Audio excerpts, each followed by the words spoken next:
बुआ जी, आज हमारे दादाजी स्वर्गीय चौधरी सूरज सिंह दैया के बारे में कुछ बताइए, जब वह सुभाष चंद्र बोस की सेना में भर्ती हुए थे। बेटा 1939 की बात है। उस टाइम तेरे दादाजी ने 10वीं के पेपर दिए थे और उस टाइम में सरकार में भर्ती थी। गांव गांव से बच्चे जिसने भी 10वीं के पेपर दे रखे थे, चाहे रिजल्ट भी नहीं आया था या जिन्होंने पास कर लिया था, सबको फौज में ले गए थे। और तुम्हारे दादाजी भी उस फौज में चले गए थे, हालांकि उनका रिजल्ट भी नहीं आया था। और फौज में हेड क्लर्क का काम करते थे। वो वहाँ फौज में रहते रहते ईरान इराक की लड़ाई जिस टाइम हुई, ये स्वतंत्रता की लड़ाई जिस टाइम हुई, तो उस टाइम ऊपर से तो गोले बरसे थे और नीचे इनके पास असला कम रह गया। जिस टाइम असला कम रह गया तो ये इनको ऑर्डर था कि भाई पत्थरों से मुकाबला करो। अब कब तक पत्थरों से मुकाबला होता जब ऊपर से गोले पड़ते हो। तो ये जंगलों में निकल लिए जान बचाने के लिए। और फौज का सारा जो दस्ता था, रिकॉर्ड का दस्ता जो था, सारा रिकॉर्ड तेरे दादाजी के पास था। इन्होंने अपनी कमर से बांध रखा था, एक हाथ में बंदूक और दूसरे में पीछे इनके अपने डेली यूज की चीज जो भी थी वो पिट्ठू सारे के सारे निकल लिए थे। और 10 दिन तक इधर उधर भटकते रहे। जब बंदूक भूखे रहने के कारण बंदूक का भार भी ज्यादा लगने लगा तो इन्होंने बंदूकों को नदियों में फेंक दिया। और जहां भी इनको कुछ खाने पीने को मिलता, सारे के सारे टूट पड़ते। जिस तरह कभी एक नदी में एक नारियल मिल गया तो उस पर भी एक नारियल और 50 कूद पड़ते थे। उसमें से सारे बांटते, क्या हिस्से में आता। फिर भी भूखे प्यासे ये पत्ते खा लेते, नारों का पानी पी लेते। आखिर में वो सारे के सारे कोई इधर उधर बिछड़ गए, कोई मर गया और कोई जान बचाने के लिए इधर उधर चला गया। आखिर में तेरे दादाजी के साथ 2 और थे, क्योंकि वो उनके साथ ही रहना जरूरी था, क्योंकि सारे दस्तावेज तेरे दादाजी के पास थे। वो बॉडीगार्ड थे तेरे दादाजी के। इसलिए आखिर में तेरे दादाजी भी थक गए, पैरों में छाले, और वो एक वृक्ष के नीचे बैठ गए। तो उन दोनों ने कहा, अब बाबूजी अगर आप कह दो तो हम जान बचा ले। बोले हाँ भाई, आप जाओ और अपनी जान बेशक बचा लो, मैं इससे आगे नहीं जा सकता। मैं यहाँ बैठा हूँ, देखा जाएगा जो होगा। तो वहाँ बैठे थे। इनको फौज में ही हिदायत दे रखी थी, कोई इधर उधर भटक जाए वनों में तो भाई पत्थर से, रात को पत्थर से पत्थर मारना, उसकी चिंगारी को देखकर हम पहचान जाएंगे कि हमारी फौज का ही आदमी है।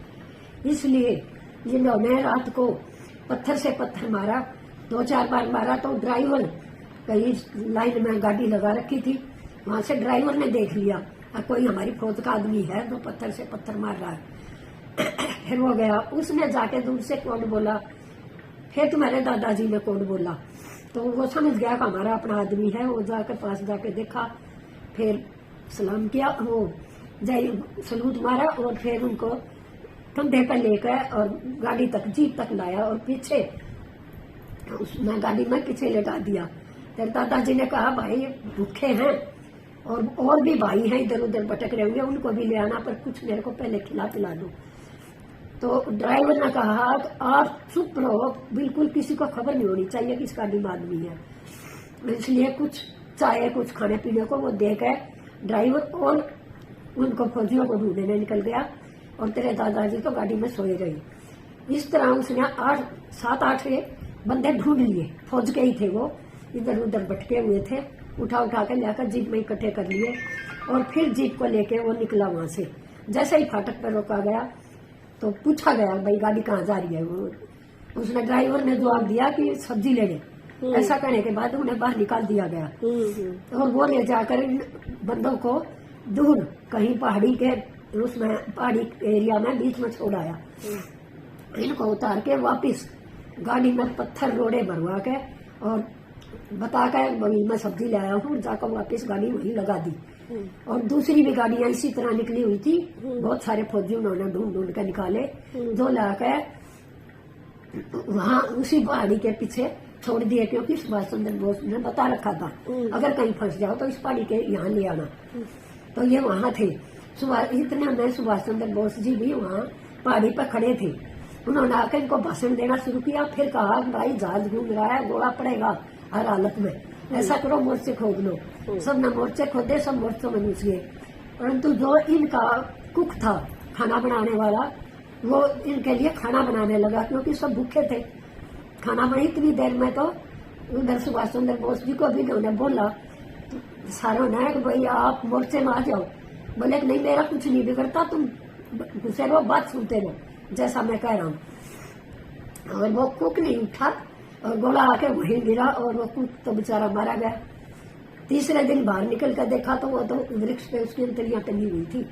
तो सुभाष चंद्र बोस के ऑर्डर के हिसाब से इनको फिर बाकी जो वहाँ बचे हुए थे उनको वहां से भी निकाल कर और काफी दूर पहाड़ियों के पीछे छोड़ा गया। वहां से जैसे ये लड़ाई बंद हुई तो इनको अंग्रेजों ने सबको जेल में ले आए इकट्ठा करके और लाके इनको नजरबंद रखा। नजरबंद का मतलब होता है कि ना तो जेल के अंदर रखा, भाई इनको बंद कर दिया और वही रोटी पानी खाने को दे दिया, ऐसा नहीं था। नजरबंद में होता है कि इनसे काम कराया गया, काम के बदले इनको खाने को दिया गया और वहीं रहे ये 7 साल के बाद। जब 1947 में आजाद हुआ देश तो इनको छोड़ा गया। फिर इनको कुछ रिकॉर्ड भी दिए गए, कॉपी भी बना के दी गई, भाई इन्होंने अच्छा काम किया।